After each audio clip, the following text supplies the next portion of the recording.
you are getting here is not alternative medicine, it's not just holistic medicine. It is medicine just taken to the next level. This is the future of medicine. It is here now. It's reached the tipping point. Most of the teaching doctors in all of your best schools are doing what we are doing. It just has to trickle down to the mainstream medicine yet. Why wait for that to happen? Let's do it now. So let's buckle our seatbelts. Let's see what we have to present. What we're going to cover today is the web of health, and I'd like to go through a case study that I'm just doing this random. We're going to cover just a patient that I saw this afternoon, who will of course remain anonymous, but the salient details of our health history will be very current, and I think you'll enjoy that. We're going to be talking about thyroid. We're going to be talking about testosterone.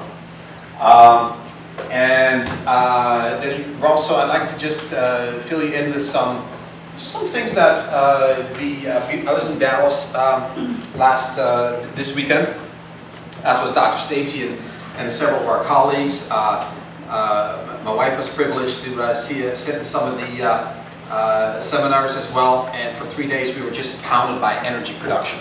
What is the very latest research? And it got a little strange sometimes. It went into some quantum physics sometimes, and I will share you some of that strange directions that some of the scientists are taking the research. Absolutely fascinating. And I'd say it was slightly outside of comfort zone at times, wasn't it? Just a little. Yep, it was. So that's good, right? How else do you grow?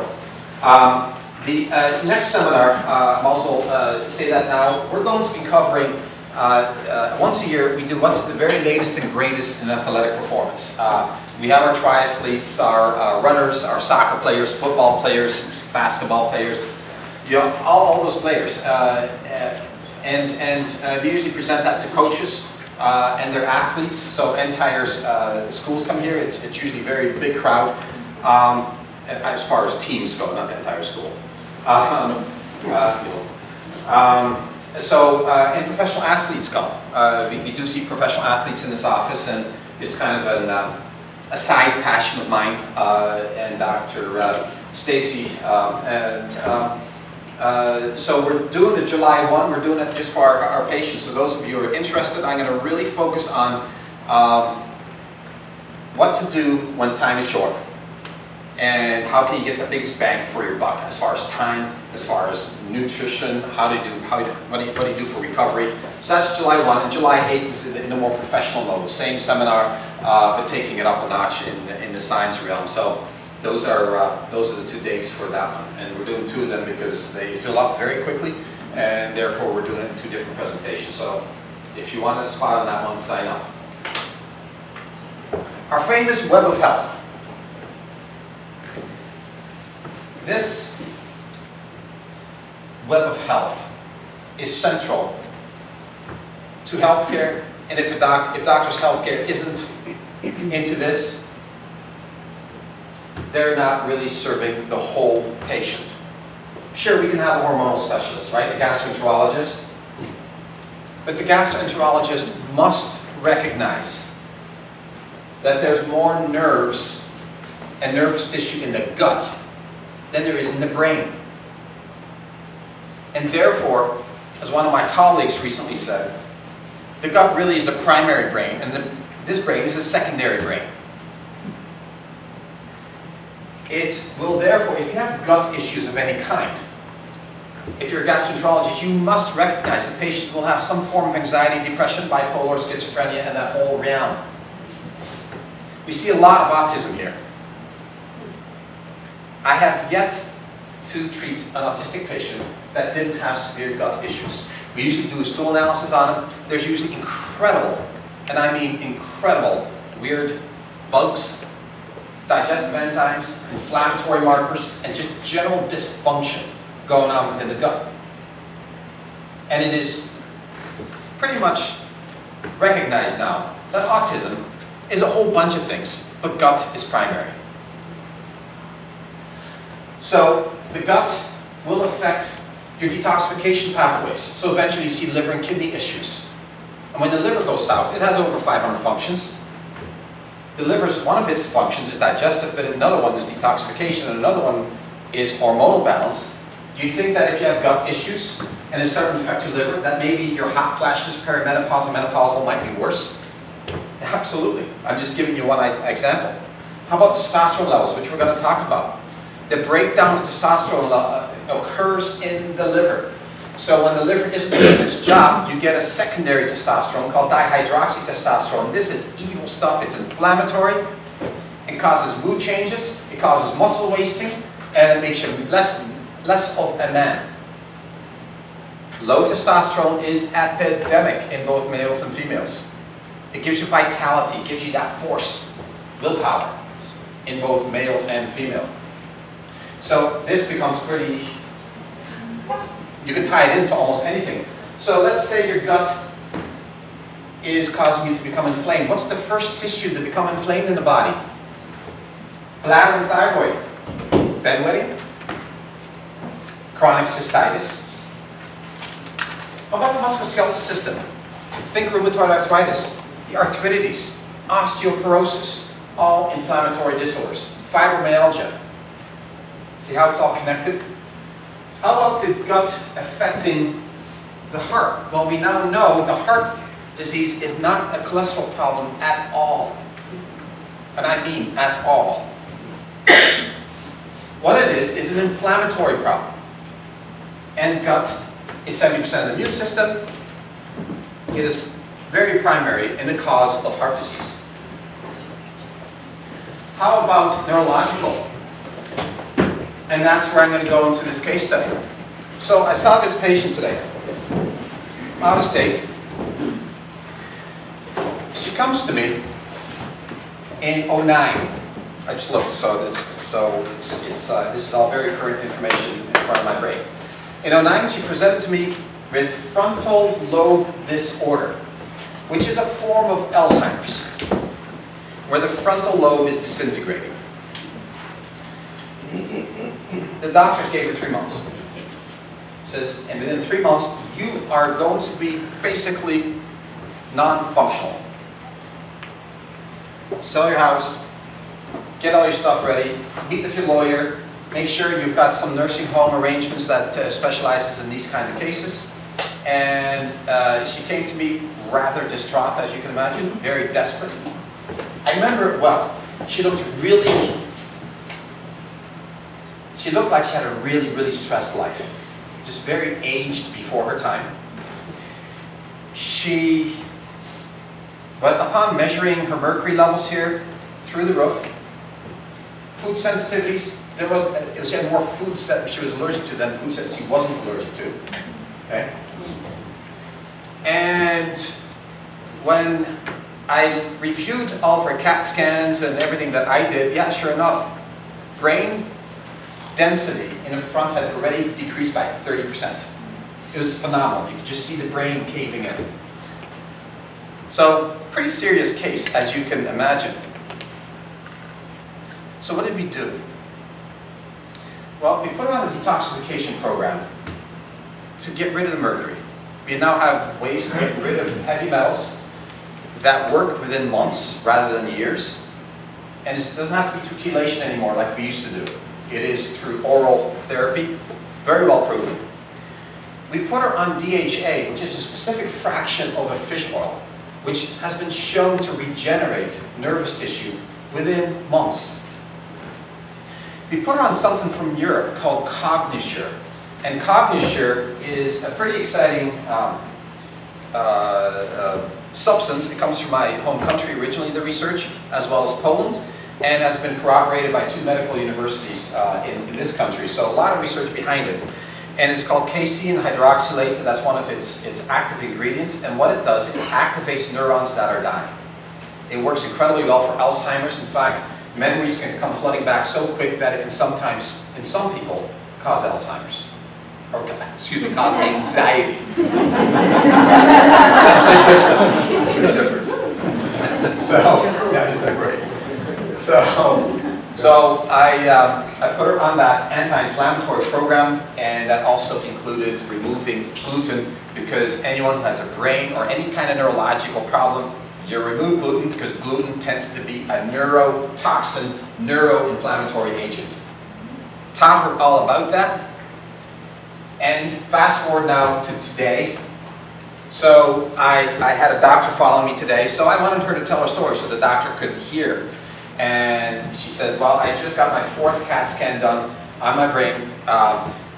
The frontal lobes look entirely normal. She is fully functional.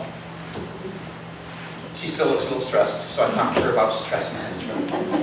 4 years later? And this is 4 years later now. And she travels all over visiting all her kids year-round. They're all over the country. And she is fully functional. Says, well, what did the neurologist tell you this time? Says, well, he reviewed the CAT scans with great puzzlement. He said, I think the original diagnosis was wrong. Folks, you have no idea how often we hear that. And where is the faith in the body's ability to heal itself? Right? It is phenomenal. All you have to tap into it. No, we don't always have to do removal of an organ. No, we don't have to control all symptoms with a drug only. Do they have their use? Of course they do. Okay, we're not anti-medical. We're into medical minimalism. We're also into finding the cause of a problem. What is the patient presenting with? I'm not interested in the diagnosis. I really am not. I'm interested in the why and how and what is the mechanism of action and what is involved in this patient's life. How much of it is gut? How much is it environmental exposure? How much of it is a toxic relationship? How much sleep is that patient getting? Right? We had a patient come in today and this young fella, his insulin and sugar is way off and I'm not correcting it. And I've got some powerful agents, mind you. So I got to questioning him. So what's really going on? It turns out he's just sleeping 4 to 5 hours at night. He's out night. His adrenals are going crazy to try to maintain it. And adrenals, if you were here last time, you know your adrenals produces cortisol, which is a glucocorticoid. Glucose, so sugar, corticoid, which means hormone. And it's affecting his sugar levels like crazy. There is nothing I can do to counter that. He's got to get more sleep. I instructed him, didn't change anything. I know we'll check his cholesterol next time, it'll be fine. It'll be fine. I know it will be. He'll just be getting more sleep. So there's all these factors, isn't there? So pretty important to look at the whole web, and that's why we present the web every time we do a seminar, because it's central to our way of thinking. All right. So hormones, why do they matter? Hormones are pretty powerful. They affect our metabolism. How much energy is being produced? Cell metabolism, what we really mean by cell metabolism is mitochondrial function. Mitochondria makes up at least a third of us. And mitochondria are the powerhouse within the cell. It gives you your athletic capability, it allows you to think, it allows your heart to beat. It is potent. And mitochondrial disorders is huge, it's on the rise, it's become epidemic, and is behind most chronic inflammatory disorders. It's a biggie. It affects homeostasis. Now, what is homeostasis? Homeostasis is finding balance. And I want to say that with a caveat. Balance is important, isn't it? But you also want to be unbalanced. And with that, what I mean is the ability to respond to stress, right? If you have to do a talk like I'm doing tonight, you want to have at least some adrenal surge, right? You want to be somewhat unbalanced, right? Because that makes your brain a little bit lighter, right? And it gives your brain the glucose it's supposed to do. You want to you don't want that, right? So you want to have some unbalance within the body, but it shouldn't get out of control. And I have a notion that we have a funny way of becoming very unbalanced, and we have lost the ability to find balance back. It is absolutely critical. Have you ever noticed that wild animals do not die from cancer? There's a great medical anthropologist who just wrote a book, Zebras Don't Die from Cancer. It's true. Never documented a single case. No autoimmune diseases? None. How can that be? Because obviously it's quite epidemic. It is going to be the leading cause of death by the year 2030, cancer is. 1 out of 3 of us sitting in this room will probably develop cancer at some point in our life. right? This is a major, major issue. So what is different about some of these animals? And by the way, this is true for chimpanzees, and I can go on and on and on. They can restore their HPA axis, the hypothalamus pituitary adrenal axis, in a flash. Just get rid of stress. And at the seminar in Dallas, at the symposium in Dallas, there's a medical anthropologist. Also, he happens to be a chef of mine. That's where it got a little weird. But from his science side, what he was telling us how he was watching in Africa. A little baby, was an antelope? Mm-hmm. Yeah, little baby antelope. And it was just straying outside the herd by a big feeding pond. And of course there was a jaguar in the periphery. You know how it all, they love roaming and looking for easy prey. And he was watching this jaguar skulk down into the grass and creeping slower and slower towards his poor little thing. And the medical anthropologist was saying, my heart's just beating in my throat. It's like, oh, you wanted to do something, but this is nature. And but then there was something that startled this little antelope. Looked, spotted the jaguar, and started sprinting. Now, we all know the jaguar is an incredible coiled muscular machine and just got after him. And I'm kind of weird, I'm always looking up. This thing hit 70 miles an hour. So it's a very fast animal. So it went after it and was about to catch this poor little thing when it reached the pond and jumped right into the water. Jaguar being a cat, no, I'm not going in the water. Came to a skidding halt and skulked off. Little antelope swam to the other side, got up, looked all shook up. But then something funny happened. Nose started quivering, head started quivering, and that quiver went all the way through the body and exited the tail. Got done with that after a few seconds, and then calmly resumed grazing. So what just happened there? That little antelope reset its HPA axis. All the stress gone. Adrenaline, done. Boom. Nature's way of taking care of stress. Why would that be? Well, this thing has to remain smart. It has to remain vigilant. It can't be exhausted by it. The medical anthropologist said, well, I went home back to the base camp. 2 martinis later, I was still shaking. That's humans, isn't it? So homeostasis is really critical. So one of the key elements we want to teach about thyroid function, which affects a lot of things, including testosterone, is our ability to come down. It is so critical to health. So a question we often answer, well, how are you processing stress? I'm not even that interested in stress itself anymore, because we all have stress. It's how we perceive it. Of course, if you're going through a divorce and you're losing your job and you're moving, those are big stresses, and I get it. But really, what are you doing with that stress? How are you processing it? And that's why last time we were talking about how we can process stress more effectively. Reframe it in your mind. Do deep breathing exercises. Yoga is a great way of normalizing stress. Guys have to do stupid things like climb a tree and race a motorcycle because that's what raises testosterone in a guy, and that's what's relaxing. And for gals, oxytocin is what's relaxing, and oxytocin is a little bit different. It's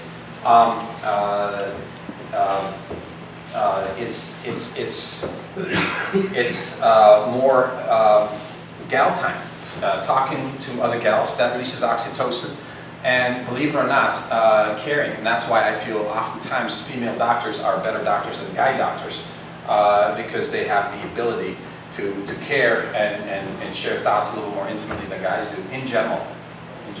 So we have different ways of reaching homeostasis. Hormones are absolutely critical for reproduction, and we're going to talk about that. There was a big article in Time from the past few weeks on the infertility and all the new techniques that are taking place with fertility. I glanced through it over lunch because of that. Well, maybe they're going to say something new about testosterone and how it's falling and all this, and estrogen, progesterone. No, it was just to medical, and it was talking about the breakthroughs in fertility treatments from a medical standpoint. It didn't even begin to address why the crisis is happening that it is today. It's like it doesn't matter. We're like a bunch of frogs slowly being boiled to death with this impending crisis, because overall fertility, and I'm going to cover that in a bit, in guys is down by more than 60% in just one generation. You think something is wrong in our environment? But because we get so used to that every present day, it's like autism, you know, it's now 1 in 64 boys. When I started, it was 1 in 22,000. You think that maybe there's a crisis occurring in our environment? I bet. Right? So we've got this incredible deluge of bad information that our body is receiving. And it is starting to affect our reproductive capability tremendously. It affects development. So little tiger there on the side there. So it's kind of fun to watch my patients go through that. The girls do their thing, the guys do their thing, and it's amazing how hormones just wake up that body and makes things change. It's really quite phenomenal. And then, of course, down the other side, you can go the other way. Behavior. A lot of our ADHD patients is very hormonal, and it's accentuated by hormones. Hormones affect our moods even as adults. Cortisol, excessive cortisol production or underproduction can affect our neurotransmitters and affects brain health tremendously. And organ reserve. And organ reserve is another one of those, boy, where do you start with talking about that? But let's say you are sensitive to gluten. Very common, right? Gluten tends to cause a cross-inflammatory response to the thyroid. It'll eventually burn out the thyroid. It only has so much reserve. You've gone through your organ reserve. Now, a patient says, well, I'll just go off the gluten and start eating better and everything will be fine. No, you've just gone through your organ reserve. Just correcting lifestyle is not good enough at this point. You have to overcorrect with your lifestyle for quite a while to bring back some organ reserve. Because it's like taking out this bank loan, and you got to not only repay the bank loan, but you got to repay it with interest. And that's what rebuilds organ reserve. And that's why we use phytonutrients, because just eating well and living well often is not good enough once you've burned out through organ reserve. Now, if it's a simple problem, like overtraining or simple things, then a mere correction is good enough. But oftentimes we are talking to patients whose liver is gone as far as organ reserve, or thyroid, or adrenals. And that's why extra nutrients are often necessary. Thyroid. So I saw some new patients today. 3 of them, just on palpation. So I was palpating right here. Nodules. I'd say it's quite epidemic, don't you say, Dr. Stacy? See it all the time. Why nodules? It's become so common. I had a patient come in today, says, yeah, doc, they confirmed the nodule. We did an ultrasound. It's a 6 millimeter nodule, and yes, it is benign, just like you said. He told me not to worry about it. I said, what, don't worry about it? This is the thyroid crying out. It's inflamed. It is overworked, and it's in the last stages of burnout. And not worry about it? No, don't worry about it until we can put a diagnostic code on it, Hashimoto's, thyroiditis, hypothyroidism, whatever. Let's not wait that long. Let us not wait that long, because this is an overburdened thyroid, either due to the body being inflamed or the body being overstressed adrenal-wise. Because when your adrenals are stressed, it is part of the thyroid system. And there are so many thyroid problems out there. Perimenopausally and menopausally, 50% of women have subclinical hypothyroidism. That means low thyroid. 50%, not diagnosed. So, oh, that's easy, just pump them up with thyroid hormone replacement therapy. You don't do that unless there's nothing else that can be done. Because there is a lot that we can do. And how do we spot the low thyroid? Constipation is a real common one. Dry skin. Hair disappearing, especially in eyebrows, but hair thinning in general. Not sleeping well. Waking up around 2, 3 o'clock or having trouble falling asleep. Not remembering your dreams. Overall fatigue, for which there's no reason. In other words, you wake up tired. Gaining weight or losing weight. Moods are definitely south. Just not perky. And cold sensitivity. Cold feet and cold hands.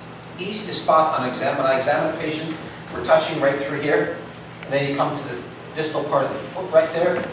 Cold. Loss of circulation. Sometimes even fungus on the toenails because of loss of circulation. That, folks, is a thyroid problem. And it gets so easily dismissed. Yeah, well, my husband always says, you know, you got cold feet, don't touch me, blah, blah, blah. And it's like it's become the family joke. But, you know, this is no joking matter because the thyroid is one of our primary hormones that affects all other hormones. It is the choir director of all of your hormones. Your insulin response to your estrogen, your progesterone. And if the choir director is off, the orchestra is off. Or the choir, I was going to say. Yeah. So cold sensitivity is one of the more accurate ways of diagnosing it. And often the patient will have one or two of the other ones. This is why we have you check your temperature first thing in the morning. Before you move around. Check it here or here. 97.6 is what we want before you move around, because obviously moving around is going to raise it. And there's not many, and that's the bottom part of what we want. A lot of people flunk that test. If you're interested in it, we have on the resources, I believe, on our website. You hit it and you'll see how to do that. If not, call the office. What's that? If not, yeah, call the office. Yeah. So, there's one other thing before going to this slide, and that is, why is all this thyroid stuff being missed? It is because the doctors are just getting TSH in blood work. And you know what TSH is? I don't know if there's a thermostat right here. No, it's around the corner. Consider that the thyroid is your furnace, right? This is energy. And all that you're doing with TSH, let's say you have a furnace problem, and here comes the furnace guy or gal to come and check it out. And all they will do is check the thermostat. Nope, your thermostat's fine. Sorry. Walk right back out. I'd be a little upset, wouldn't you? Because yeah, part of the diagnostics of checking out why the furnace is not working is checking the thermostat. I mean, is it on or off? That's what TSH is. It just is checking your brain signal to your thyroid and nothing else. It's not even checking your thyroid. So it's only the first step towards checking out your thyroid. And I suspect, and this is my opinion now, that it's only 10% of the thyroid picture. I think, to me, it's got to be way more than that. How about checking the furnace itself? Pretty elementary, right? Free T3 and free T4 are the very, very basic ones. What is free T4? Free T4 is your raw, unconverted thyroid hormone. It takes enzymes, deiodinization is called, to convert it to the active form of thyroid, and that's free T3. Free T3 goes into circulation and eventually goes to the cells, and there it gets converted to T2 and T1. We do, as of now, have no way of measuring T2 and T1. So even if your TSH is normal, your free T3 and T4 is normal, and you still have thyroid symptoms, you treat the symptoms, you don't treat the lab. This is absolutely critical. Why? Because it might not be going to T2 or T1, or you might have thyroid hormone resistance. In other words, your body is not responding to the thyroid hormone. The thyroid receptors on the cells are not working. So you can have perfectly fine levels in your blood, even with this more sophisticated testing. And it still is a problem. Very common in estrogen replacement. Thanks Dr. Stacy, very common in estrogen replacement and birth control. Very common. There's also something really cool called reverse T3. And reverse T3 is like the brake, because all this stuff, this T4, T3, T2, T1, is stimulating.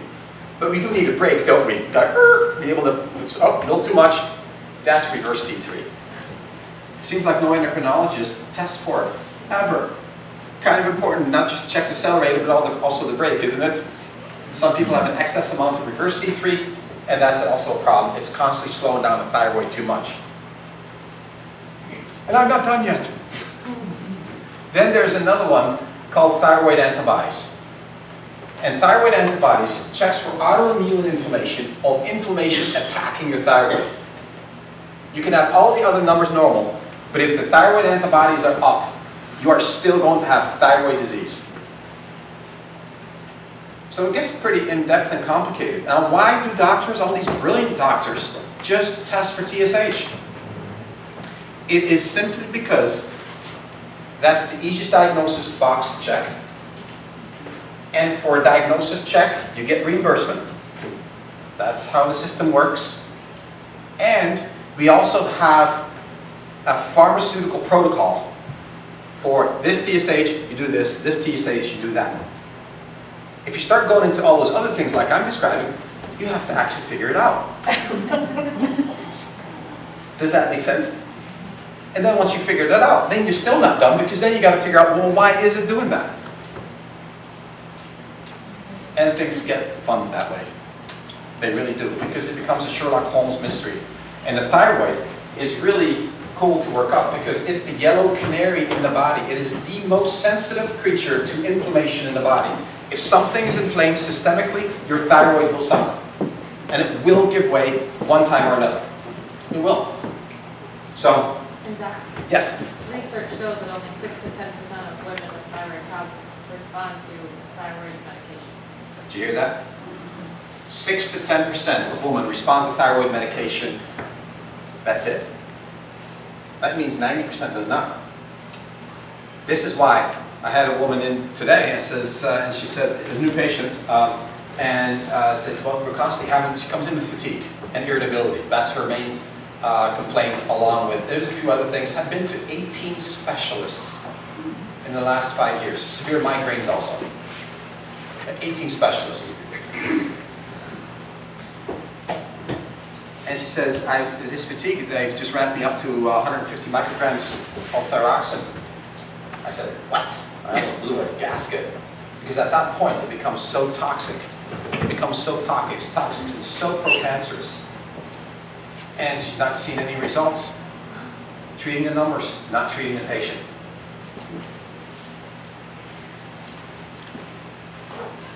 By the way, she was very gluten sensitive. Workup, it was immediately apparent, including family history and the bipolar disorder and the Alzheimer's that was in her family, as well as previous thyroid issues. It was very apparent. So that was her story with fatigue. So the hypothalamus, pituitary, thyroid, adrenal axis, HPTA axis. Hypothalamus, pituitary, your thyroid, and adrenals. That sit right on your kidneys, right there. That is one big biological energy system. And it has reached crisis proportions in today's society. Because we live 24/7. I can go home late tonight. If I feel like it, I can just go to Meijer and do my shopping, can't I? And after that, I can go check my emails, can't I? And after that, maybe watch the news. And after that, I can go play computer games, can't I? I mean, it is non-stop. All of this just psychological warfare that is being dropped on us. It is absolutely non-stop. And I was trying to find the email where they emailed me these slides so I could prep real quick before the seminar. Dr. Stacy and I couldn't find it in the barrage of emails that we have. You know the feeling, right? It was just lost somewhere in that sea of emails, and I can't find it. So if I'm making a few little oopsies, it's because I haven't looked at it for a little while. So that's how out of control, and you can all relate to this. So we have to again find islands of peace within our day. It's okay to have stress. In fact, I like to say it's good for you to have stress. Your body likes being stressed. When I'm lifting weights, I'm stressing my biceps muscle, and it causes it to grow. I can also overtrain, which happens with some of our professional athletes, and at that point I will be destroying my biceps muscle. I will actually grow weaker because I'm overtraining it. Now I'm overstressing the muscle. And our body as a system is generally that way. It likes a bit of stress, but it's got to be like that animal, right? And be able to shut down the HPA axis and be able to relax again and come to complete peace.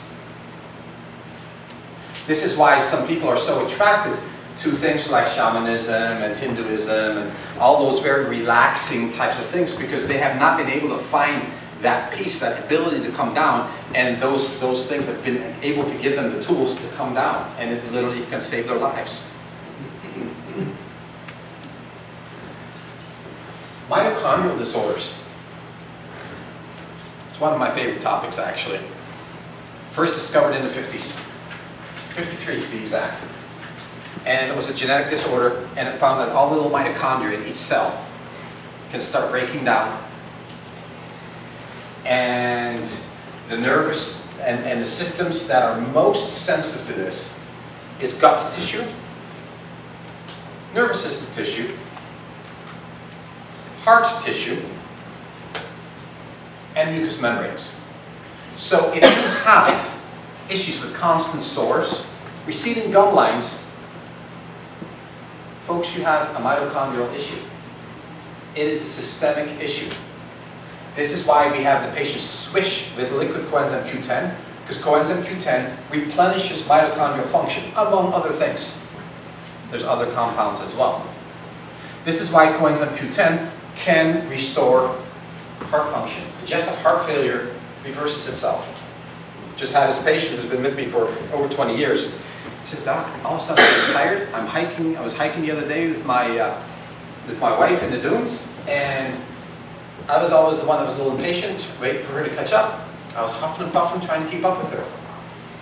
He says, I'm just running out of breath." So I listened to his heart, and sure enough, definitely some congestive heart failure symptoms. He's got the edema in his ankles, and I referred out for the EKG, got a workup, and got the confirmation of congestive heart failure. So they were thinking about stenting, and this and said, well, why don't we try some coenzyme Q10 and extra magnesium to feed your heart muscle? And wouldn't you know, within 2 weeks, he was leading the way again in the dunes. Just 2 weeks. Lots of solid clinical studies on that. What did we do? Nothing magic. We just woke up with mitochondria, and the mitochondria can really fuel the heart muscle. Does that make sense? All right. So mitochondrial disorders is pretty huge in fatigue. And how do you know you have mitochondrial disorder? Again, just overall fatigue. You're doing everything right, and it's just your brain isn't you're starting to miss, you're starting to stutter, you're starting to not remember things, brain fog, right? Nervous system tissue is really reliant on mitochondria. Your gut is upset no matter what you do with it. Just general malaise. Everything is just blah. That is a mitochondrial disorder. We've been working on mitochondrial disorders for a long time. We have something called MitoBoost, which is a protein powder, and really was designed for athletes to rebuild muscle and to get the muscles moving up and quick. And I'm going to cover that a lot in the next time seminar. But now we're getting a more friendly version, because this stuff tastes ugly. It's a rehydration drink, and it just came out last Saturday. I tried it for the first time. I don't know, did you have it? It was very good. It was really good. And the guy that was serving it to me says, you will feel your brain pop within 10 minutes. And would you know it? It did. I thought I was bred before. But really, you can feel just a brightening, a little bit of a coffee-like effect, where it just immediately went into your system, and the mitochondria just starts running. It was pretty cool, pretty impressive. You forget to tell him at that point that I left seminar after work. You didn't hear that, did you? Left the seminar because I was bored. So that's when I started running around and found this guy. You must admit that part was not very interesting. It was not. I would love to, but No. one of them. So, another reason for the fatigue is lack of real food. And I know this is so basic, but folks, we consume about 35 tons of food in our lifetime. You think that maybe this is important? I bet. And the stuff that gets shoveled in the mouth, it's just unbelievable me to watch. I cannot believe what I'm witnessing around me. I cannot imagine how the body can take that and convert it to some kind of fuel to keep this patient alive. They're not really well, but they're alive. But do you really just want to be alive? Or just disease-free? No. You want to thrive, not survive. And to do that, you've got to fuel up the body, and you've got to fuel it up big time. And how do you do that? You do that by not eating any man-made foods. Anything that's in a box is usually suspect. Patient asked me today, grape nuts, it's really good for you, right, doc? I says, yeah, if you eat the box, not the grape nuts. And I meant it. We have studies actually showing that. That the carton that the box is made out of is more nutritious than the grape nuts inside. I mean, how pathetic has this become? And a lot of these foods are just manufactured to create more cravings, so you got to buy it more. And we know that, right? Subliminal advertising, and it really, they've got these incredibly bright scientists that have engineered their foods to create a hormonal disturbance that you want more. Look at America today, compared to just 30 years ago. It is shocking the difference. Even the beer companies are doing this. A good friend of mine was in charge of Busch beer, Busch Anheuser-Busch, and all he did was figure out what proportion of hops and a couple of other ingredients would create more thirst so that they would buy more beer. That's all he did. PhD, brilliant guy. Got so tired of it because for some strange reason he was not finding satisfaction in his work. And now works for an incredibly brilliant research company that works with real food. Just fascinating guy. But in either case, and the trouble is, when we're buying broccoli, are we buying broccoli?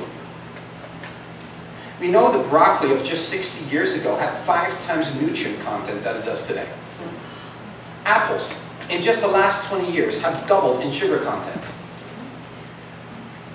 Strawberries, are they really strawberries anymore? Because I can now buy strawberries. I'm going to sound like an old fogey here. But I remember strawberries, I got them just one season of the year when I was little. And I'd have little ones, I'd have big ones. Some would be a little bit dirty, some would be whitish, some would be dark red, and some, try to pick out the dark red, and some would be kind of orangey, right? And those were your strawberries. Now I can go any time of the year through Costco and I get this big plastic box of these big, red, juicy strawberries year round. You think they maybe did something to these strawberries? Yeah? And you think maybe it's good to eat them year round? Absolutely not. We now know that eating foods out of season creates disturbance in the gut bacteria, big time. It's part of the reason that we have become weakened as a species, because we're supposed to be eaten seasonal. And how about all the pesticides? And where do I begin? It is such a depressing tale. So try to go to the farmer's market, buy real food, as organic as much as you possibly can. Because just buying organic increases the nutrient content to maybe 3-fold. Still well below where it should be, but at least we're trying. Studies out of Victorian England, which is about 220 to 230 years ago, show that the average guy back then, because this was before the internal combustion engine, so we were shoveling coal and we're doing all kinds of really physical activities, the average guy consumed 8,200 calories a day, which gave them a lifespan, once you take out the first 5 years for infant mortality, which was longer than ours. They're expected to work their entire life, so they were functional their whole life. And their loss of function before death was maybe only 2 weeks. That was Victorian England. Not so bad, is it? And we think we've made great advances in our civilization with healthcare. Not really. We've made great advances on certain fronts. No question. Emergency medicine, wow. If you watch it work, incredible. But truly healthcare, no. And food is really a big part of it. And one thing that we do here in boot camp, and we have our lifestyle therapists coach our patients through boot camp or lifestyle therapy, is we try to get rid of cravings by having them eat real food, because that's what makes you lose all those cravings. And in boot camp, on average, we find our patients lose their cravings within 3 to 4 days. Wouldn't you say, Don? Something like that. Some cases are more complicated, that have a real psychological component, and of course we have to then work through that as well too. But the physical cravings, usually in 3 to 4 days, can be remedied just by eating real food. When I start craving bad stuff, then I know that I probably didn't get the phytonutrients that I needed that day. You get the munchies, right? We all can relate to the munchies. So food, absolutely critical. I'm watching our school lunches, and it's going to become a project of BBC at some point, to work on school lunches. I want to make it a pet project, because I blew a gasket about a month ago when one of my little patients told me, I asked them, well, how much do they give you for school lunch? 15 minutes. I go, what? 15 minutes? They eat standing up. Or don't eat at all. That's exactly right. I mean, what are we teaching our kids, our future generation? It is shocking. And then what they get, I'm not even going to go into that. I'm a bit on the rant here, I'm sorry. But it's so important to teach our kids, our future generation, what real food is, and to take our time. I was expected to bicycle home from school, have lunch, and come back an hour and a half later. That was considered normal. And it's degenerated to this. Is there a reason why asthma rate is up 6-fold compared to the last generation? Is there a reason why food sensitivities is up 4-fold compared to the last generation? That autism rates are going through the roof. That we have ADHD coming out of our ears. That 1/3 of our kids are now medicated for mood disorders. I used to make a joke about the driving, some of the driving habits, because you know I'm a little type A. And you're behind this car that's just kind of drifting in and out of the lane. You know, we've all seen it, and you're on the phone and this and that. And I finally came to the realization last year, says, you know what? More than half of our drivers are over-medicated. Wouldn't you agree? And that's what makes them... So I started working myself up about it. I don't need peace. So, thyroid issues. Okay, again, here's all the journal citations. Whenever we're going into perimenopause, estrogen starts dumping up and down. Estrogen is a pretty powerful hormone, wouldn't you think? You think that the thyroid hormone would respond to that? Uh-huh. You know what else is cool? Not cool, but interesting. Is that when estrogen starts dumping, your digestive system goes south. You get more what's called leaky gut syndrome. It's published fairly recently. So you become much more sensitive to foods, and you become much more inflamed quickly. What suffers first with inflammation? Thyroid. That's why hormones, especially with women, that's why 50% of perimenopausal women have thyroid issues. Iodine insufficiency is rampant. And honestly, I've done such an exhaustive literature search on that, and to this day I am confused. The only thing that I can tell you for sure is iodine insufficiency is a big problem. What we can't get to a conclusion is how much should you supplement iodine in order to do what you're supposed to do. And I've taken kind of the safe low end of the road. I usually recommend 12.5 to 25 micrograms. There's people that go way above that, and then you have the endocrinologist that says, no, wait, stop, all iodine, bad. Some of the best research on it comes out of Iran. There are some brilliant scientists in Iran in the medical field, and they've done some very good research. And iodine, when you start supplementing that with women, reduces overall cancer risk by over 40%, over breast cancer risk. Okay, but that's pretty huge. And why is that? Because iodine receptors are found on thyroid tissue and on breast tissue mainly. Yeah. So iodine insufficiency is rampant in this place called Michigan, Indiana, and a little bit of Illinois, because we live in what's called the Boer belt. We are one of 5 areas in the world that has absolutely no iodine in the soil naturally, so our local produce does not have iodine in it. We, in the 1930s, were developing so many goiters that that's what Congress passed a law back in the 1930s. We got to start putting iodine in salt so people will at least get rid of the goiters. And since then, you have iodized salt. Does that make sense? But now we know it's only enough to keep away goiters, not nearly enough to promote optimal function. So, stress affects the adrenals. Adrenals drags down the thyroid. Stress creates sugar imbalance. That raises insulin. Insulin causes inflammation. So inflammation itself. And gluten. If somebody has thyroid nodules, if somebody has thyroiditis, a little bit of swelling, over 90% chance it's severe gluten sensitivity, not just a small one. Really neat evidence was presented this past weekend on the mechanism of that. And if you don't mind, I'll share that with you. But they've taken the gluten molecule. It's this huge molecule, and especially in the last 50 years, it's become even huger because of the way we've hybridized wheat and changed it for supposedly better, whatever. But in either case, it shows how we don't have the digestive enzymes to break that whole thing apart into its little pieces. So instead what we're doing is we're taking this part of the gluten, separating it off, and that part of gluten, separating it off, and that part of gluten. Essentially you get about 4 or 5 pieces of gluten. And these pieces are just way too big for the body to truly assimilate in anybody. And one of those pieces resembles a really nasty bacteria molecularly. So now we absorb this piece of gluten, and the body thinks, hey, there's a bacteria invading us. It activates your immune system, because now it's doing what's called molecular mimicry. It mimics this bacteria and will attack. And it attacks you wherever you are genetically the most prone to problems. If you happen to be a little bit prone to rheumatoid arthritis, that's what will flare up. If there's thyroid problems around in your family, boom, that's where it's going to go. That's why it can do different things in different people. But what it's most common is thyroid tissue and neurological tissue. That's why we call Alzheimer's really a brain on fire. Because that is what it is. It's a brain on fire. All this research that you're seeing on Alzheimer's, trying to find a cause, it's really not all that necessary.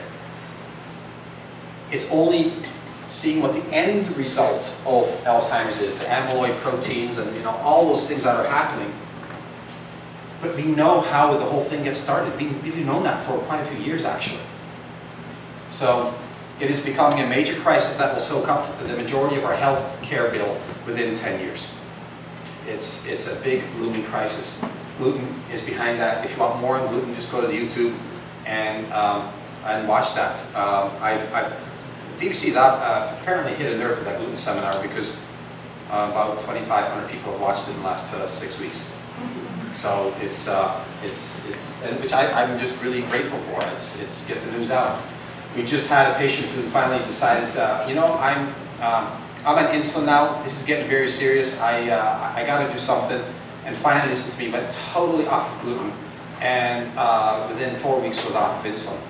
That was 2 weeks ago. I heard that. I heard of another case this week. Went off of insulin. So now that's 2 cases within 1 month of what's supposed to be medically impossible, just by going off of gluten and given some phytonutrients. Pretty amazing. Pretty amazing. Does that work for everybody? Of course not. Does it help everybody? Yes. That it does. Anything to add to that? So the thyroid, being the sensitive little creature that it is, really responds to the PCBs, dioxins, which is still present in everybody today, even though it was outlawed decades ago.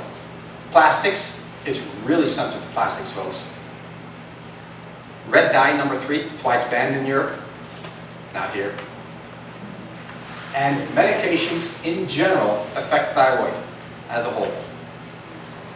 Lots of citations on that one. If you're gluten sensitive, how much medication can solve that gluten? Yes, if you're gluten sensitive, most medications have gluten in them. Ask your pharmacist. If you don't, if it does have gluten in it, get your medication compounded. Go to the compounding pharmacy. Keystone Pharmacy here is one of the ones here local that does an absolutely outstanding job, and if they can't do it, they'll find someone who does. Okay, so getting your medications compounded to exclude gluten and food dyes. You look at some of these medications and you say, that pig, I'll bet you they didn't color that with beaks.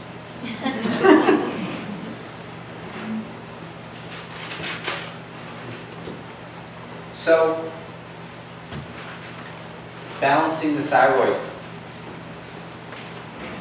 Exercise is absolutely huge. Let me preview testosterone. Exercise is huge. It increases perfusion of blood to the thyroid. It's so sensitive to oxygen levels. Thyroid, and I'm going to go into that. There's one big clinical pearl that I got out of this weekend. I've got a bunch of them, but here it is. If you're not exercising more than just walking, and you accelerate that to resistance training, weight training, you add that to it, or doing interval training, sprints. After 12 weeks, on average, your mitochondrial function will be up by 14% across the board. That means brain fog gone. That means better gut function, higher energy, overall better vitality, 14% in just 12 weeks. Folks, that's a lot. With just 12 weeks of resistance training or interval training. Kind of important. If you're ready doing it, you're there, congratulations. You've got that 14% under your belt. Food, we discussed gluten. How else do we balance the thyroid? By doing nutraceuticals. Iodine is often given, 12.5 to 25 micrograms, and we use iodoral here. That's the only one that I found a lot of clinical evidence behind. There's a lot of iodines on the market. This is the one that seems to have the evidence behind it. Doctor support. Obviously, when thyroid is off, there's other issues, so we try to figure out where your inflammation lies. And having some guy or gal, doctor that is willing to listen and is able to put it all together for you is absolutely critical. Community, where is that one coming from? Community is really important. If we don't have community, if you're one of these lonesome souls that doesn't hang out with other people, you are missing out on a major, major health component. Time and again, it has been shown that intercommunal love, whether it's with your own family, friends, however, can have a profound impact on health and is not to be ignored, and in our 24/7 society, kind of lacking. You know what I miss in this country? I never thought of that until now. Is that whenever we had a birthday, our entire clan, our entire tribe, if you want to call it, would get together. These 30 or 40 people. Aunts, uncles, great uncles, cousins, you name it. Every single birthday from everybody, which meant we saw each other at least twice a month. At least. And that's normal. And everybody would get the same requisite drink and the same kind of cookie and the same, and all the same stuff. It was part of the ritual, and rituals are good, aren't they? It's the rhythm of life. And so that's really important, and maybe that's why the Dutch people outlive us and outfunction us for so long. They spend 1/5 on healthcare than we do, and are considered the second healthiest country in the world. Switzerland beat them this year, or last year. Yeah? So that community is pretty important. Your detoxification pathways really affects how your thyroid operates, because if your PCBs are not being filtrated away, you've got issues. If your detoxification pathways are being hampered by other medications, your thyroid will certainly suffer.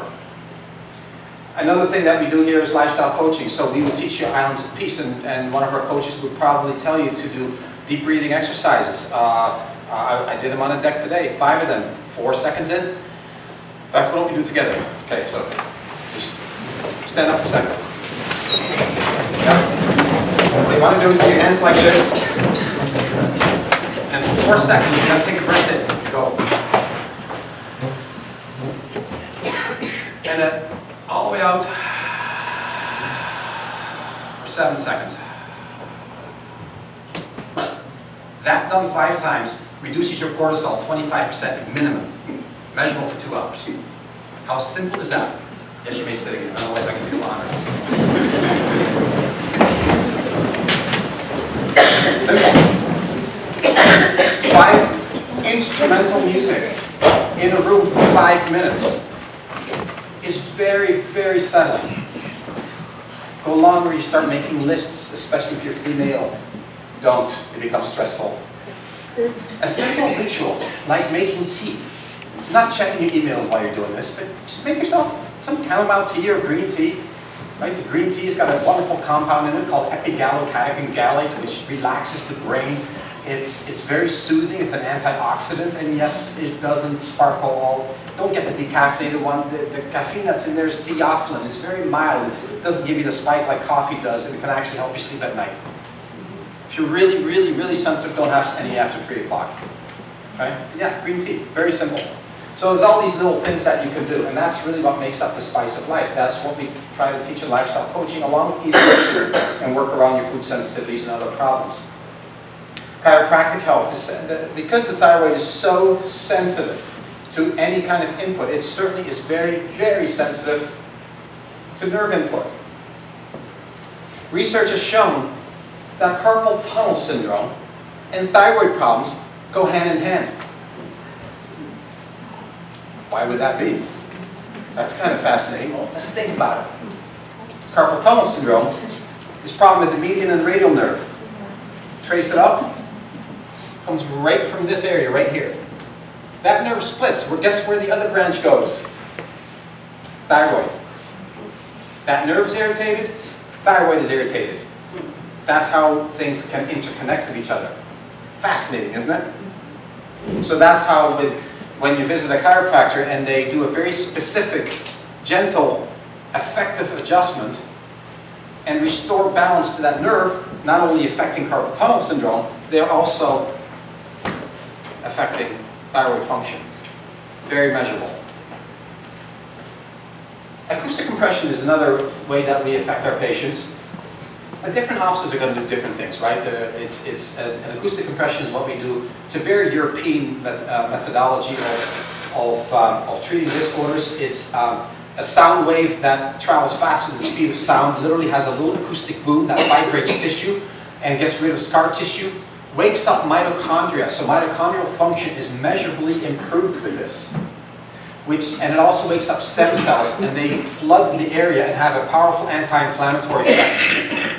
Which is how we can treat anything from rotator cuff to hip issues that normally would have called for replacement. I don't know how many surgeries were canceled this year alone by our patients that were required to have hip and rotator cuffs.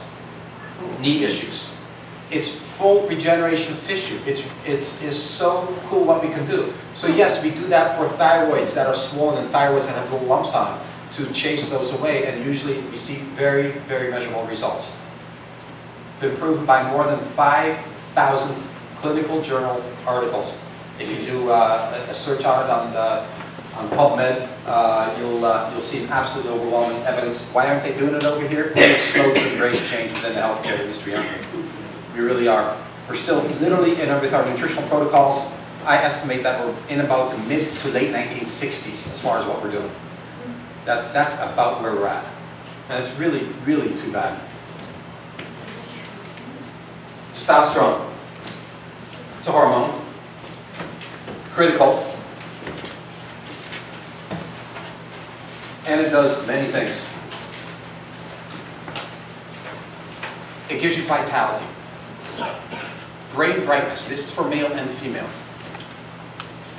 Energy. Your willpower. Muscle, skin health. It gives you libido. It is a vital organ. Osteoporosis, often associated with low testosterone, male and female.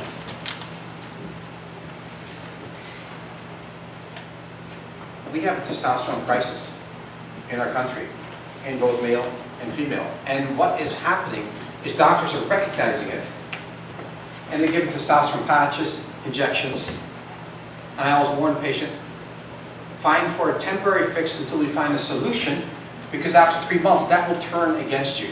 You start converting that testosterone to an evil testosterone called dihydroxytestosterone, very inflammatory, very procancerous, very, and will cause inflammatory problems such as mood disorders. We don't want to go there. Depression is one of its side effects. First little while is okay, but it can only, then after that you start breaking it down to byproducts that you don't want. Why not address why testosterone is low? The disappearing male. 1940s, our average sperm count was 100 million per milliliters. Now it's less than 40.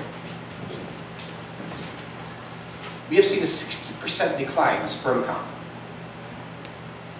The male, as they were, is totally disappearing.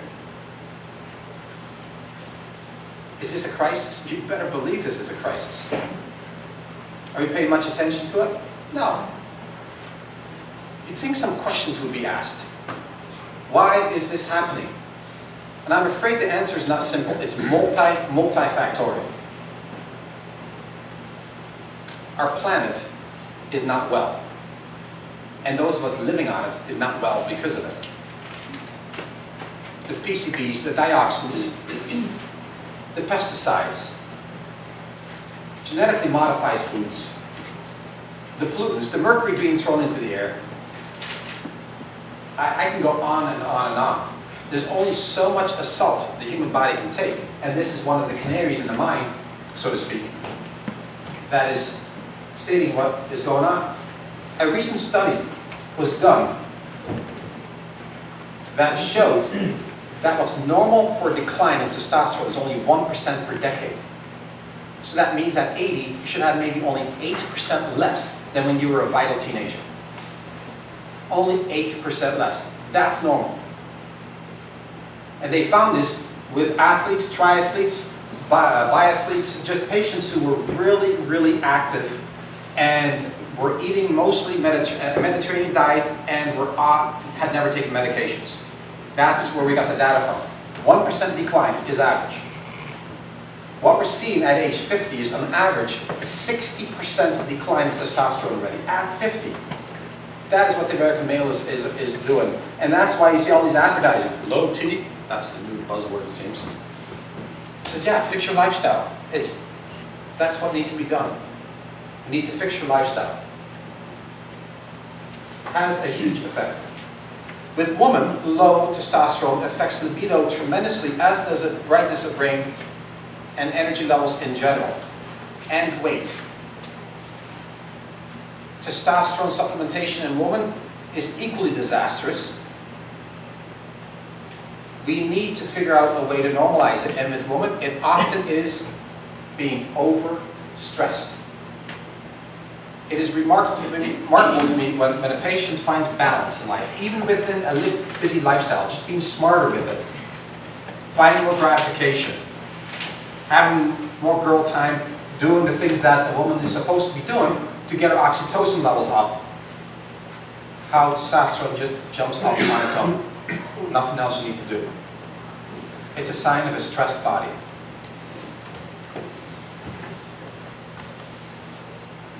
Estrogenic compounds is another one. Those are your PCBs, your plastics, and all the environmental things. This is why you've all read about the frogs having 2 heads and 3 legs and all that. Frogs are really, really sensitive to this. And right now, I don't know if you knew about this, but there's a crisis in the frog population. They are dying out incredibly. And have you heard about the bee problem also? The bees, we're having a tremendous bee problem. They're not finding their way home to the beehives. It's a crisis within the beehive industry. It's been happening for the last 5 years. We finally figured out estrogenic compounds is messing with the bees. They can't find their way home anymore. So our nature is crying out at us, hey, there's something wrong. And one of those things that's wrong is estrogenic compounds. We have all these medications that are being flushed down the toilet. You know what, folks? It's actually affecting us. It's actually affecting us. Gut inflammation, HPAT, imbalance, obesity, and yes, insulin resistance. An estimated 40% of the population now, I didn't think I'd be standing here 5 years ago saying that number, but 40% of the population now is considered insulin resistant, which means that your insulin is no longer doing the work like it's supposed to for you. It's no longer shoving the sugar into the spots where it's supposed to go. and therefore your body has to ramp up insulin production in order to make it happen. That's insulin resistance. It's like the body's turning a deaf ear to insulin. And a lot of people have an average 4 to 5-fold amount of normal insulin considered as compared to what's optimal. This is partially what's behind the obesity epidemic. This is also disturbing for testosterone because it's a major competitor to testosterone. Affect one hormone, you're going to affect the other. It's kind of like a whole cascade of events. Does that make sense? And folks, this whole obesity epidemic that's going on is not because people are just overeating. Yes, portion size is a problem. There's no question about it. But I'm telling you, it's not a problem that we have to wire somebody's jaws shut and say, just eat less. No, that does not work. What we're seeing here is a ruining of the metabolism by bad signals from the food, the manufactured food that we're getting. All these bad signals from the PCBs, the pesticides, the polyorganic phosphatidyl's, they're called POPs for short, which is actually what Agent Orange was in Vietnam. It was an herbicide that to this day is creating such an obesity epidemic in Vietnam and Cambodia that it's coming out of their ears. They don't know what to do with it, and these people are still eating the same way they were. It's just this herbicide is affecting them. And we're using it all the time ourselves. Roundup is a prime example. Isn't it amazing that we're creating crops which are Roundup resistant? Right? That's what our new wheat products and especially our corn products are made for. We can just spray, this one company is making these crops that you can just spray this pesticide on it, which supposedly is harmless, but we have plenty of studies showing the incredible harm it does. So we now genetically modify these crops so that we can, from the same company, use more spray. So they're getting us twice profit-wise. And I'm telling you, it's creating soil that is totally devoid of the right bacteria, just like if you get rid of the good bugs in the bacteria. So we're making crops out of nutritional deficient soil, and on top of that it's genetically modified. And we're now finding evidence that these genetically modified foods can start producing Roundup in our body because it genetically modifies the cells lining our gut. We literally are starting to find evidence of Roundup in our body because of these crops.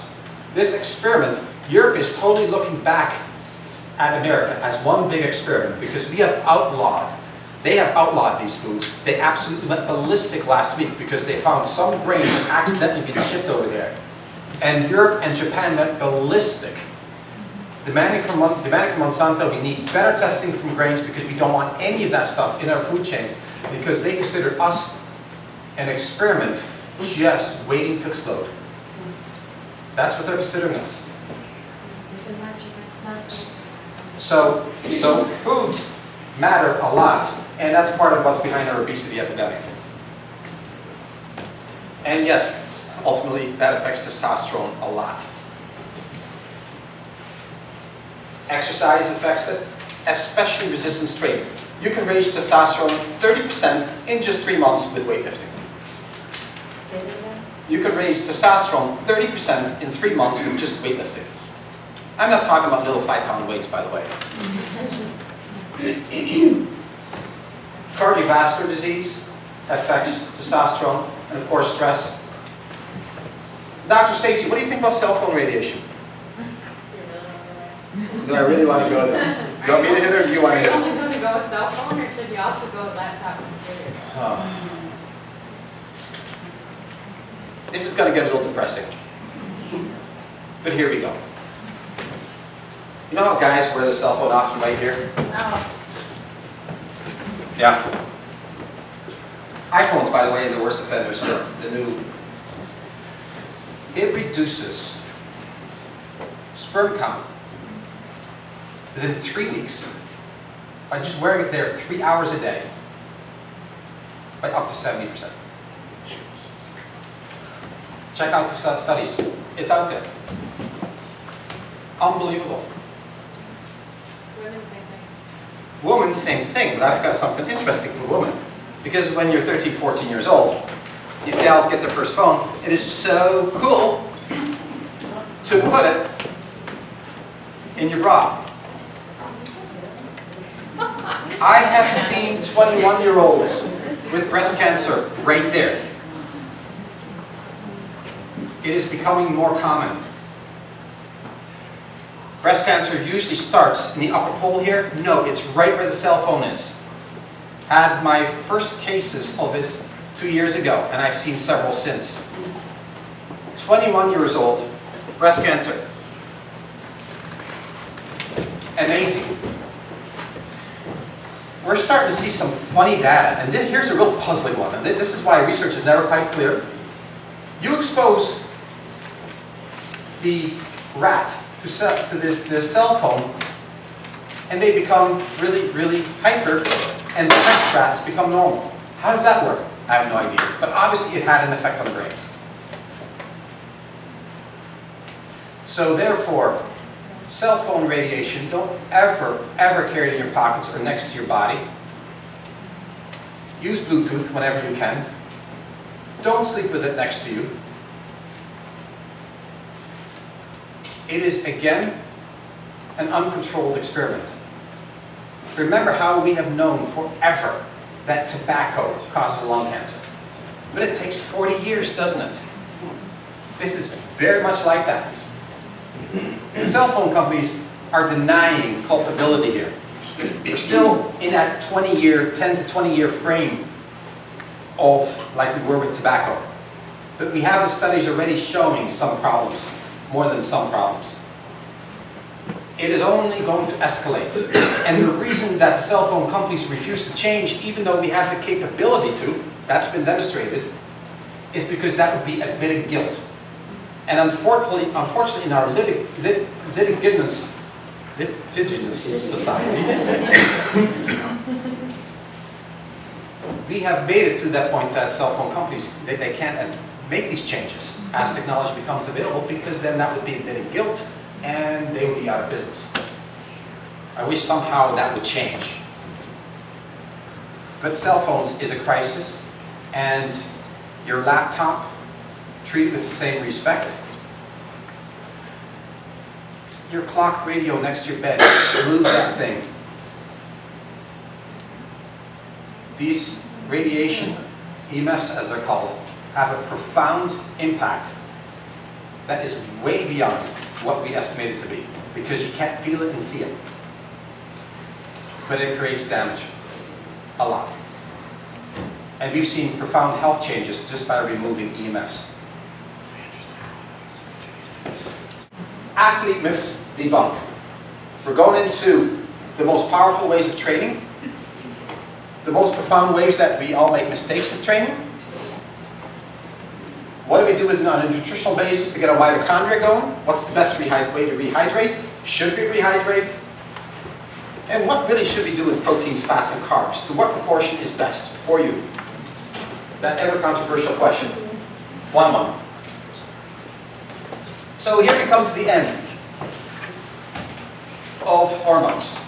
Scratching the surface, as you can imagine. You know what's really cool about this stuff? Is empowering you to do something about it. If it seems a bit overwhelming, don't worry about some of the details. Eat real food. Get organic stuff as much as possible. That chewing gum that you have, does it have artificial colors in it? It might be affecting you a lot. Artificial sweeteners?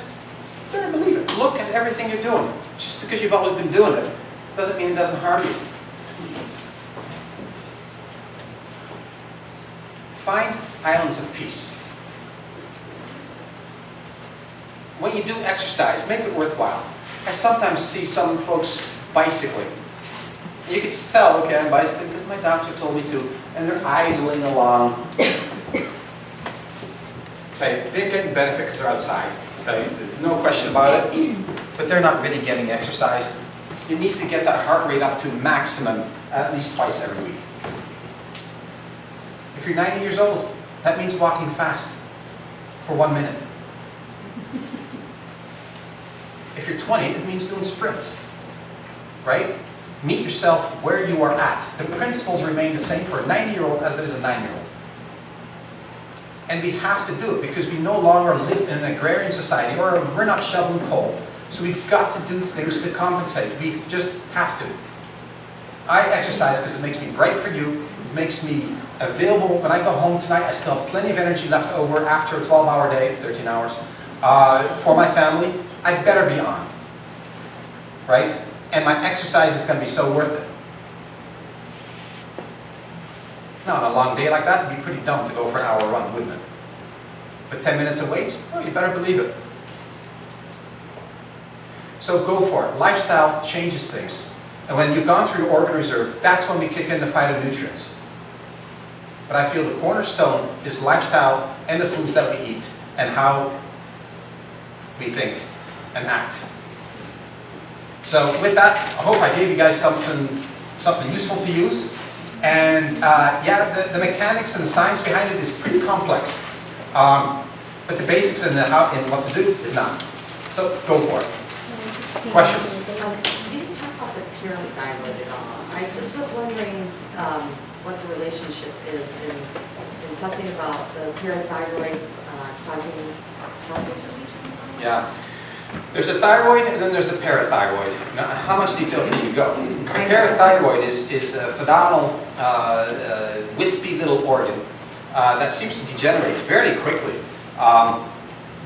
As we age, in fact, on autopsy, barely detectable.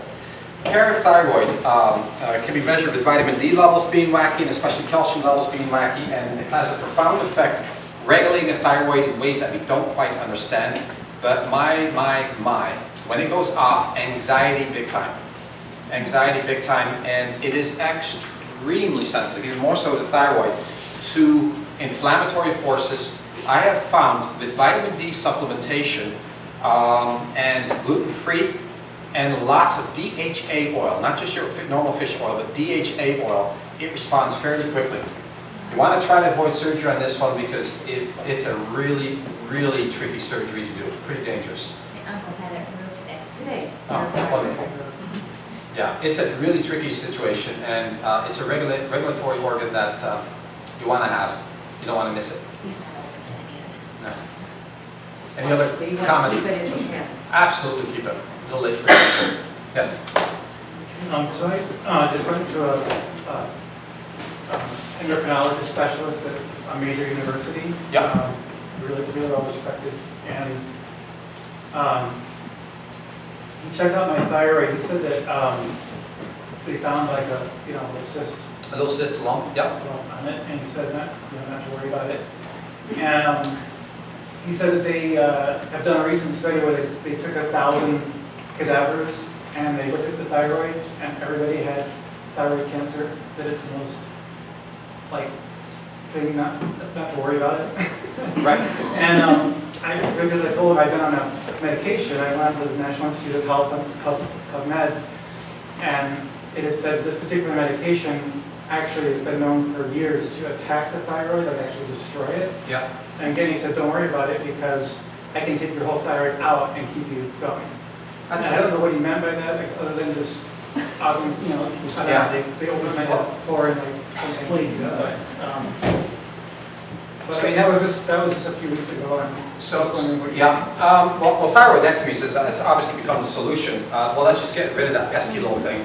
And let me take over and regulate you with what I think is the right amount of hormone that you should be producing. To me, it's unfortunately a little bit of a cocky attitude.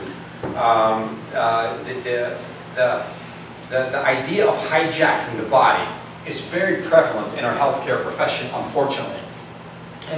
And truly, I've seen how it works in the emergency room. It can be totally life-saving. And if the patient is in a true medical crisis, you want those medications to hijack you, to temporarily take over, bring you through the crisis, right, until we can start working on health restoration again. However, that godlike sense that you get from rescuing a life that way has spilled over into the belief that it can also help everything else. And now that attitude is pervasive throughout the entire health profession. And that is really, really wrong, because hormones change every second. If you check my adrenal output throughout this lecture, you'll see incredible variations, literally from second to second, according to what my heart's doing, my breathing, if I got a little emotional about something. Hopefully you didn't see any of that. And, right? So if you're taking the thyroid out, you're absolutely losing that ability to go up and down according to demand and what the body truly needs. And you're really going on the doctor's opinion of what you need, and not what your body's deciding for itself what you need. So luckily our body is able to absorb these shocks, and then other things start trying to overcompensate, but that's not thriving, that's more surviving. So this is a little bit like saying, well, you know, 80% of men at 80 have prostate cancer, so that's normal. But you know what? It isn't, and it means 20% do not. There may be the ones that are normal, and the 80% is not. And you know, I can go on and on with examples like that, but I can assure you that thyroid tissue being, along with bladder, being the most sensitive tissue in our body, it is the first one to squawk, and in our very unhealthy environment, we're seeing just an epidemic of issues. I'm telling you, it is not normal. It should not be considered normal. And these thyroid cysts, when I was going to grad school, it was considered a crisis whenever you found a cyst, and a sign of a very overstressed thyroid. But my experience is, once you start seeing enough people with it, then it becomes normal. No, it's not. What's that? Especially if they're dead. Especially if you're dead. Yes. Besides changing your eating habits and so on, how do you get rid of the Roundup in your body? Detoxification. It's a fat soluble. Roundup is fat soluble. It hides in fat cells, and the only way to drag it out is through detoxifying foods. We're publishing a new food handout, by the way, that upregulates, that highlight the detoxifying foods. I'm pretty excited about it. And also, there's another color code for those that upregulate mitochondrial function. And you can certainly ask for that in about a month. I should be ready with that in a month. What's it gonna be called? I don't know yet. Yeah. Any other questions? Yes.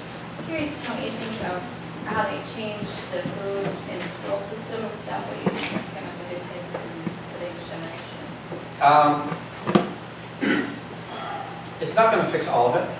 When we've changed foods, it will certainly halt the progression of this just lumbering health crisis that's just becoming greater. It has a snowball effect. We have a chance to at least stop that, but it's going to take 2 or 3 generations of healthy eating to reverse what has been done. Because each child gets 20% of the genetic changes and the toxins from mom that have occurred in her life gets passed on to the baby. So we are the recipients of a bunch of generations starting back probably about 1900, and we're just the end result of an accumulation of toxins that have occurred since the Industrial Revolution. And that's not just going to go away like that. It's going to take time. It's a little bit like cleaning up Lake Michigan. They're still saying, no, we can't eat those fish, even though most of that pollution took place in what, the 60s and 70s, really. Right? And that's when the new laws came in. But we're still harboring all the results from that, and probably will for another, they estimate, 200 years. Unfortunately, it's going to take that kind of effort to reverse the ill health of our nation. But we can certainly stop it here. And that's also pretty important, because the numbers are just getting crazy. Yeah. Food allergies, like specifically if you're allergic to iodine, what special challenges does that present? Yes, if you're allergic to iodine, you can work around that, because when you have an iodine allergy, there's different kinds of iodine that we can experiment with. And the way we do that is we have them applied topically to the skin, and there's different iodine subtypes, and almost always we find an iodine that does work. Yeah. Yes. Regarding iodine, I've understood or read or heard that if you're going to take it, but you're still drinking fluoridated or chlorinated water with the byproducts. Or you swim in the chlorinated Exactly. water. What can we do? What kind of water? What do you recommend? Okay. Because it will block the thyroid uptake for the thyroid. That's right. Yeah. So this is somewhat dispiriting, but the reason that we have iodine insufficiency is not only the soil, but just a very active swimming in a chlorinated pool, drinking fluoridated water. If you look at the chart of where iodine is on the chemical chart, these chlorines and fluorines, they're all right next to it. And there's again that molecular mimicry. and it likes to bind to it to create a stable compound. So really, whenever we're exposed to chlorine or fluoride, it binds to iodine and makes it inert. It makes it non-reactive. You can't use it. This can be with swimming. This can be with even the dusting they put on bread. There's all kinds of ways that that's happening. Toothpaste, yes. You go on and on. It's all around us. So therefore, iodine insufficiency has become quite a problem, and that means almost half of our patients that come here are on iodine. And what kind of water should we be drinking? What's that? What do I drink for water? Well, Do you- you can go take the easy route. The one filter that I know takes out the fluoride and the chlorine, the one that's most affordable. I'm not saying that's the most affordable, that actually hits those compounds, is made by Mivea. It's a German company that looks like a Brita filter. And it's about $40. It's what we use, and you just fill it up with water. It's really easy to fill up the water. It's always sitting on our counter. It's what we use for cooking, for drinking, and because I don't want to, these fancy filter systems, they're very expensive. They seem to create maintenance, and they have problems like bacterial overgrowth and all that, and I'd rather just buy a new filter once in a while. Okay, so what, could you spell the name of the company? I think it's M-Y-V... M-A-V-E-A. M-A-V-E-A. Thank you. Where do you get it at? I found mine in Bed Bath & Beyond, but I'm sure it's available elsewhere. July 1st, not to get too off topic, but earlier July 1st, somebody talked about the positive negatives of next You mean DHEA? HGH. Oh, HGH. Correct. I doubt if I'll hit it. HGH is very nasty. It has been used in this country lately for weight loss. I have found a bunch of my patients with doing blood screening, BIAs. After 2 months, you should see those numbers go south. It literally blocks testosterone production after 3 months. It causes profound hormone changes, which may be irreversible at some point, and causes the return of obesity after 6 to 8 months. And it comes back a lot faster than the patient lost it. This stuff is so bad it should be outlawed, and has been in here. It is totally a fad, and it bugs me that it's even legal because it's a hormone, and it should not be.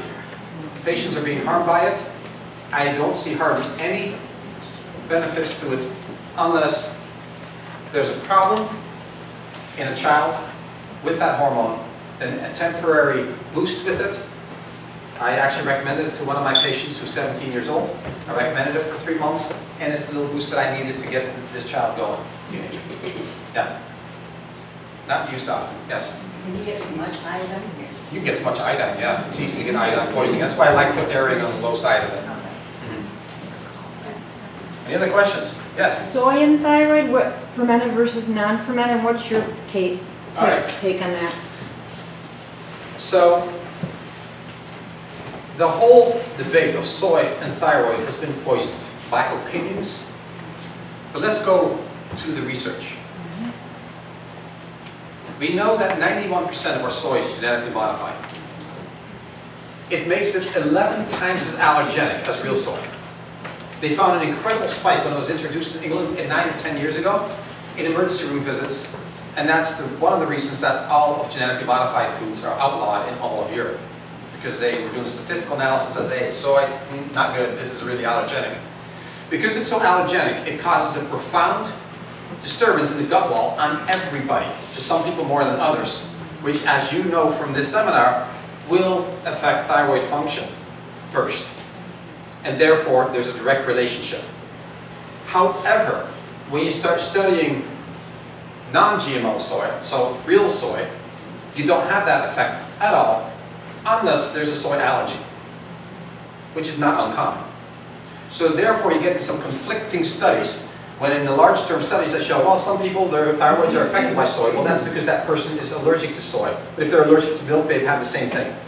Does that make sense? Soy itself actually can balance thyroid function if you're not allergic to it. But it's got to be organic.